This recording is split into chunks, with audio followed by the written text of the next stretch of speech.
manager with Watkins, an independent manager with Watkins. My ID number is 342198.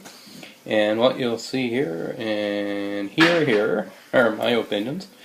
And those of us who are on the video, and not to be misconstrued as those of Watkins Incorporated as a whole.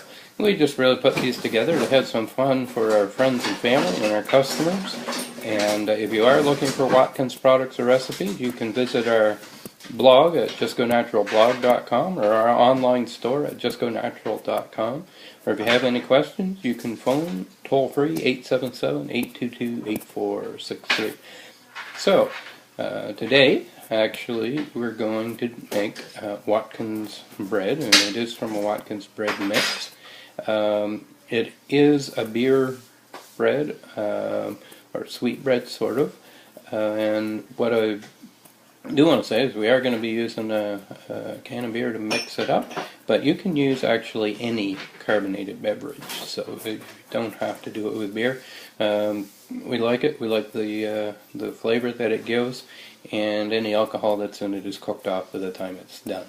So without further ado, we shall get going, and we actually have a guest cook today, or I guess baker, baking bread, and that's Denis, and I'm going to do the filming, and he'll do the baking, and let's get started. Way to doing it is actually just basically open the package, pour it in a pan, and actually add 8 ounces of any carbonated liquid. It could be a beer or soda and all that. But me, as the way I like to do it, I like to mix some herbs into it. So what I do is I just open it like you would do regular, and I like to put in a bowl and add some ingredient to it to make it a little different. So I just pour it in a bowl, just add it all in the bowl, sure. And the ingredient I like to add to it, is oregano, the Watkins oregano. That is really great flavor too. So I'm putting a tablespoon of oregano to it. So here's the oregano. So I just sprinkle the oregano to it. And today I'm adding a new ingredient that I like to, is actually the garden vegetable dip mix. Really good on with sour cream and all that to do a properly dip, but it's good to add in other things too. I like to add it to my mashed potatoes or all kinds of different things, but today I'm adding it to the bread to try it. So I'm putting a tablespoon of the garden vegetable dip mix. So I'm just add that together, okay. And before I put the beer, I like to mix it in the powder, so that way it's pretty equally mixed into it. So the powders make me cough, but so I just mix it in so that way it's nicely mixed in the mix. So I just keep on always on, so that way it makes really good. Now it's time to add the liquid, and what I do it a little well in the middle so I could put my liquid. And like I say, I just want to interrupt for a minute and say that although I want to look at the can. Although I don't drink and haven't in 18 years and have no plans of getting started again, Alexander Keith's brewery is located in Halifax, Nova Scotia, and has been brewing, and I'm trying to see the year on there, since 1820. And you know, there's very few companies. Watkins has been around since 1868, Alexander Keith since 1820. These are all great old companies that definitely know how to make quality products. okay. Now when I pour it, I make sure I made a lot of foam. That's kind of important. That would kind of make your bread rise. If you pour it gently, I make foam. I want the foam into my beer, my bread. I want sure that's foam. That what's help the rising. So I pour, and after that I just start mixing around until my dough is all mixed together. And we'll just Gently like that, around,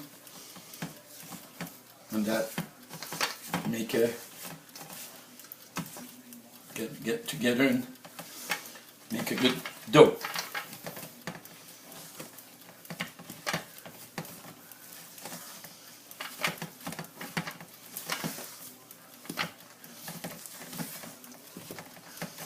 Make sure all the powder is mixed in it too. So,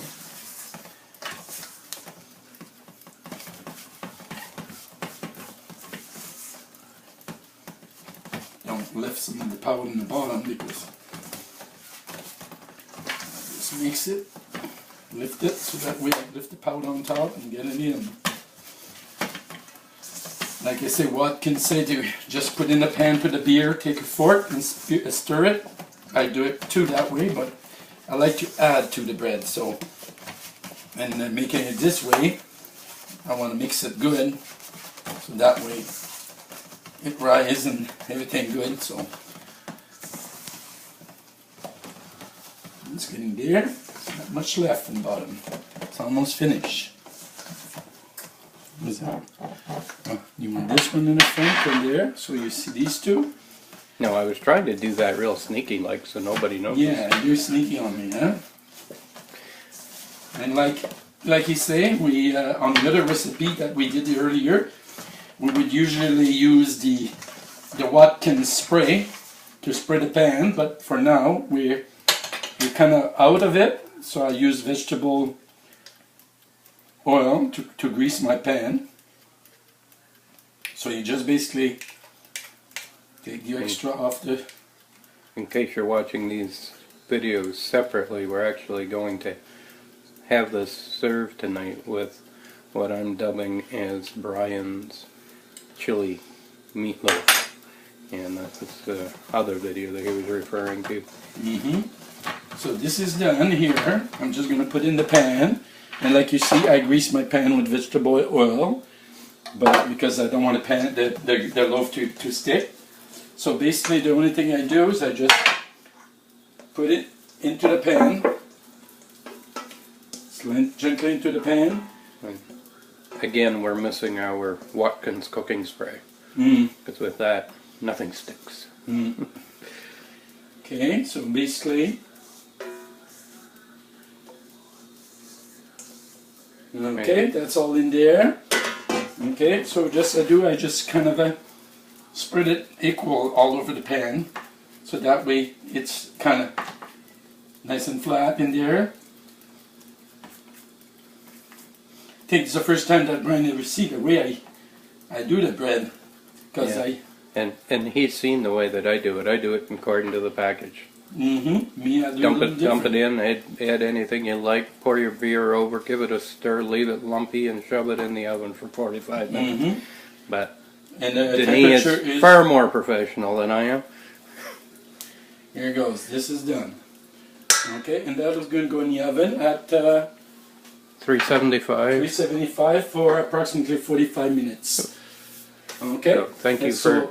We're going to thank Denis for being here to do the video for us today, and we'll see you when you cook. And we'll see that in about 45 minutes when it comes out of the oven. A little thing I wanted to specify is this is actually a Watkins premix, and because of it's a premix, Watkins used the Watkins baking powder in the actual mix, and so you don't need to allow a rising time. When you mix it, you put it directly in the ovens, and they say approximately 45 minutes to 55 minutes, and it's ready. So you will peel the bread out, and you will see how it look after being cooked. And here goes. It's coming really good. It's like a sourdough bread.